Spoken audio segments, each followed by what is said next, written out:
Today I'm going to be discussing emotional health issues a teenager might face. One emotional health issues that teenagers often face is depression. Depression in teens can manifest as persistent sadness, lack of interest in activities, fatigue, irritability, and changes in sleep or appetite.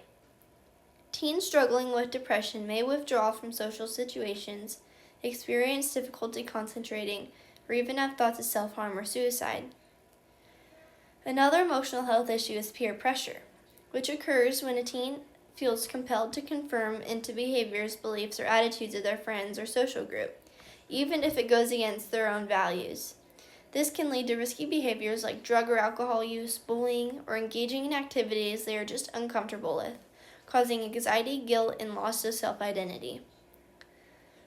Real-life examples of factors that can cause these emotional health issues. For depression, family problems are a very significant factor.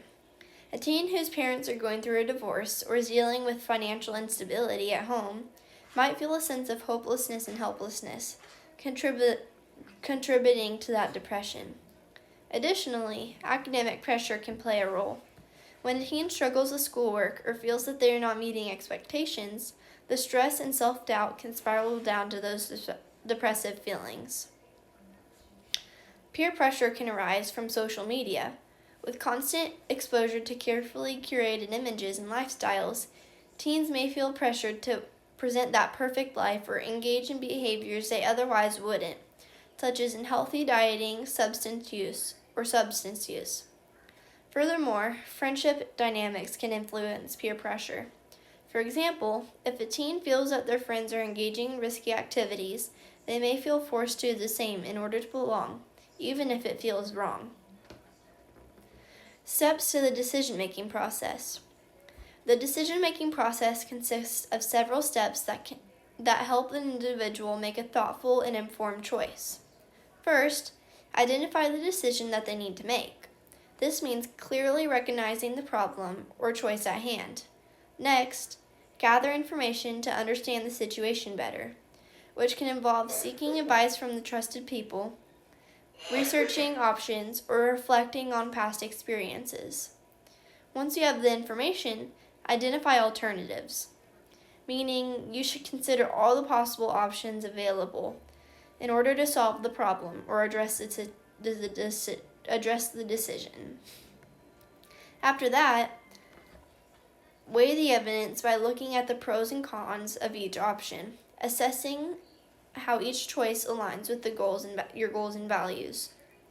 Then, make a decision based on the information and evaluation, selecting the option that feels most reasonable or beneficial.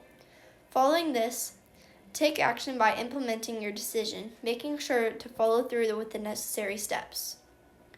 Finally, evaluate the decision by reflecting back on the outcome to see if it led to the desired result, that lessons can be learned for future decision-making. Solution for a teen struggling with depression. Walkthrough of the decision-making process. Let's consider a teen who is struggling with depression and needs to decide whether to seek professional help. Identify the decision. The teen recognizes that they have been feeling persistently sad, unmotivated, and disconnected from others. They realize that they need to decide whether to seek help from a therapist or counselor to address their depression. Gather information. The teen takes some time to reflect on their feelings. They might talk to a trusted friend, family member, or school counselor to understand what depression is and how it can be treated. The teen may also research mental health resources available in their community, learning about different types of therapy and what to expect during the treatment. Identify alternatives.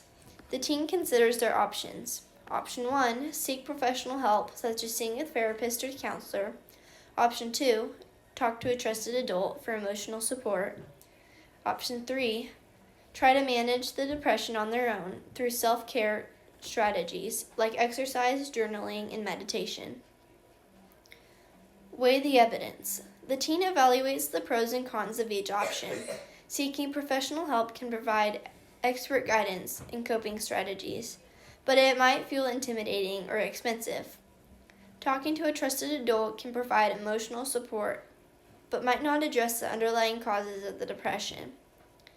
Trying self-care techniques might offer temporary relief, but may not be significant to address the full scope of the problem. Make a decision.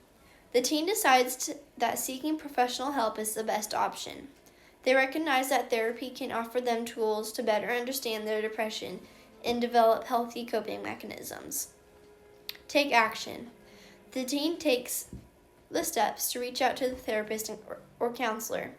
They might ask a parent for help finding a therapist or use online resources to find mental health services in their area. They schedule an appointment and commit to attending therapy. Evaluate the decision. After a few therapy sessions, the teen reflects on how they feel. Are they starting to understand their emotions better? Do they feel supported and more hopeful about managing their depression? If the teen feels positive about their progress they are making, they continue therapy. If they feel that therapy isn't working as expected, they may consider discussing alternative options, such as trying a different therapist or incorporating other forms of support.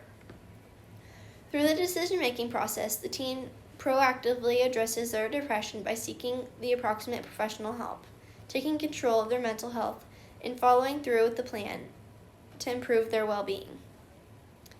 The image represents a teen who is on his phone in bed with depression. He is putting the world behind him, and nothing else really matters. That is what the image represents. That they just don't really care about everything else that's going on. They just are feeling drained and sleepy and sad. Thank you for listening.